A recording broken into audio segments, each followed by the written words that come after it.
Hey guys, hello and welcome back to my channel. कैसे हैं आप सब? How is your preparation going? Just let me know in the comment section. So as we know कि SBI PO pre का exam बहुत ही near है.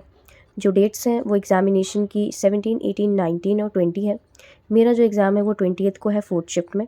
I don't know इस साल जितने भी मैंने एग्ज़ाम दिए हैं वो फोर्थ शिफ्ट में ही क्यों थे, एक्सेप्ट दी SBI क्लर्क, वो थर्ड शिफ्ट में था.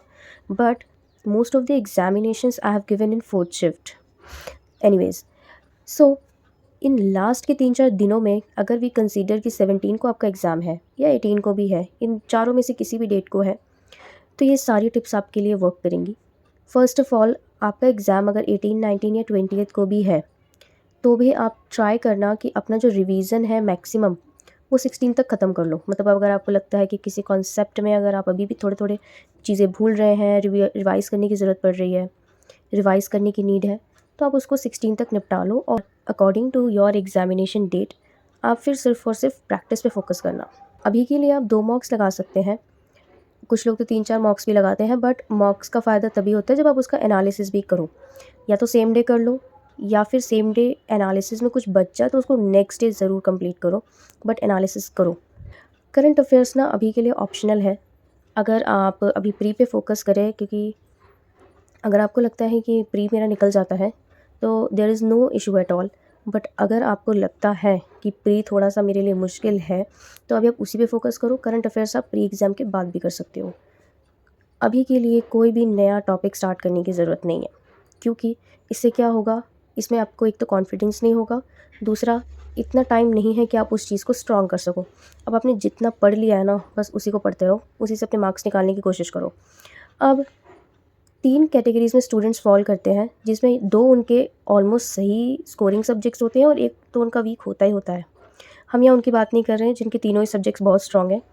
अगर आपके तीनों सब्जेक्ट्स बहुत स्ट्रॉन्ग हैं तो वेल एंड गुड, बहुत अच्छी बात है. बट कुछ एस्पिरेंट्स लाइक मी जिनके 2 सब्जेक्ट्स तो अच्छे हैं बट एक कहीं न कहीं वीक है, जैसे कि रीज़निंग और इंग्लिश अच्छी है बट क्वांट्स में वीक है. एज़ यूजुअल मैं फर्स्ट कैटेगरी में आती हूँ. क्वांट्स और इंग्लिश तो ठीक है बट रीज़निंग में भी प्रॉब्लम आ रही है. ऐसे बहुत कम ही होंगे जो सेकंड कैटेगरी में फ़ॉल करते होंगे. या फिर क्वांट्स एंड रीज़निंग तो अच्छी, बट इंग्लिश बहुत ज़्यादा उनको लगता है कि नहीं हो पा रहा है. तो आप क्या करेंगे इन कुछ दिनों में? फॉर एग्ज़ाम्पल, अगर आप 7 घंटे की पढ़ाई कर रहे हैं, इट्स जस्ट एन एग्ज़ाम्पल, क्योंकि आप कितने घंटे पढ़ाई करते हैं पर्सन टू पर्सन वेरी करता है. अगर आप फॉर एग्ज़ाम्पल 7 घंटे पढ़ रहे हैं, तो 2 घंटे आप अपने स्ट्रॉन्गेस्ट सब्जेक्ट को दो. उसे छोड़ो मत कि ये तो मुझे आता है, मैं कर लूँगा या कर लूँगी. ये आपको डेली ही करना है, ठीक है? क्योंकि इससे आप ज़्यादा मार्क्स निकाल सकते हो. वही सेम ड्यूरेशन में अपने सेकंड स्ट्रॉन्गेस्ट सब्जेक्ट को भी दे सकते हो आप. और जो आपका वीक है, जैसे क्वांट्स वीक है मेरा, या फिर इंग्लिश वीक है, उसको थोड़ा ज़्यादा टाइम दो, क्योंकि वो आपको स्कोर वहाँ से ऐसा तो नहीं होगा कि पूरा सब्जेक्ट ही वीक है. जैसे कि फॉर एग्ज़ाम्पल आपका क्वांट्स वीक है, लेकिन 2-3 टीआईज़ और जो मिसलेनियस टॉपिक्स होते हैं, जैसे कि quadratic equation, number series, simplification, ये सब तो आपको आता ही होगा. ऐसा तो है नहीं कि आपको ये बिल्कुल ही नहीं आते हैं. तो इससे आप अपने 10 से 15 इवन 15 प्लस मार्क्स भी आप निकाल सकते हो, ठीक है? तो ऐसे आपको मार्क्स निकालना है. और इंग्लिश में क्या होता है, इंग्लिश में अगर मैं आपको कहूँ कि इंग्लिश अगर आपकी वीक है, बट आरसी जो होती है ना प्री लेवल की, इससे मार्क्स निकल जाते हैं, ठीक है? और पैरा जंबल्स की प्रैक्टिस कर सकते हो. अगर कॉन्फिडेंस नहीं है तो एग्ज़ाम में मत अटेम्प्ट करना, क्योंकि फिर क्या होगा, सारे ही नेगेटिव में चले जाएंगे. और जो इसके एरर डिटेक्शन के क्वेश्चंस होते हैं, या फिर मिसलेनियस इसमें भी आते हैं, फिलिप्स वगैरह, उससे भी आप मोस्टली अपने मार्क्स निकाल सकते हो. बिल्कुल ज़ीरो तो नहीं हो गया आप इंग्लिश में. तो जो वीक सब्जेक्ट है ना, उस पर हमको क्या करना है, हमको उस वीक सब्जेक्ट में फ़ोकस करना है कि कहाँ से हम अपने स्कोर को निकाल सकते हैं. इसलिए उसको प्रैक्टिस में टाइम देना है. अब ये जो मैंने टाइमिंग्स बाँटी है ना, इसमें इनके सेक्शनल टेस्ट भी आएंगे. इस सेक्शनल टेस्ट के लिए अलग से टाइम नहीं है, और इसी के अंदर ही आप अपना मॉक टेस्ट के लिए भी टाइम मैनेज कर सकते हैं, ठीक है? तो ये सारी चीज़ें मैंने इसी में कवर कर दी है. ओवरऑल आप कितना दे सकते हो टाइम. जैसे कि करंट अफेयर्स ऑप्शनल है, आप अगर अभी चाहो तो करो, वरना प्री एग्ज़ाम के बाद आराम से करना, क्योंकि फिर करंट अफेयर्स ही करनी है.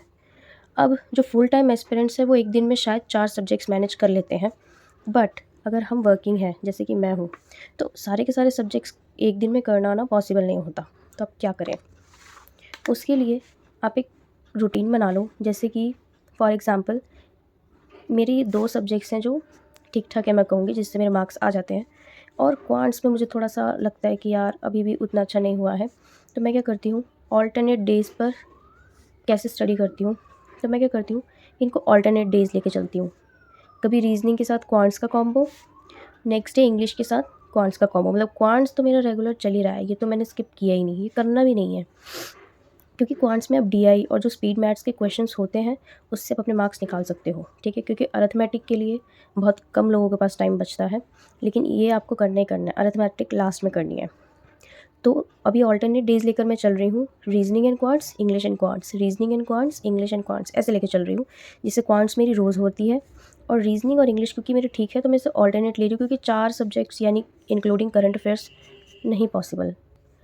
जो फुल टाइम होते हैं वो एक दिन में तीनों सब्जेक्ट्स कर लेते हैं एग्ज़ाम से थोड़ा पहले, बट जो वर्किंग होते हैं उनके लिए प्रॉब्लम होती है। I can understand that, I am from the same category. So या ये है मेरा एसबीआई पीओ का कुछ लास्ट फ्यू डेज़ की रूटीन जो रहने वाली है, और इसमें मैं ट्राई कर रही हूँ कि ज़्यादा से ज़्यादा मोटिवेट रह के पढ़ाई करूँ, बट किसी किसी दिन ऐसा हो रहा है कि यार लग रहा है कि पढ़ाई नहीं हो रही।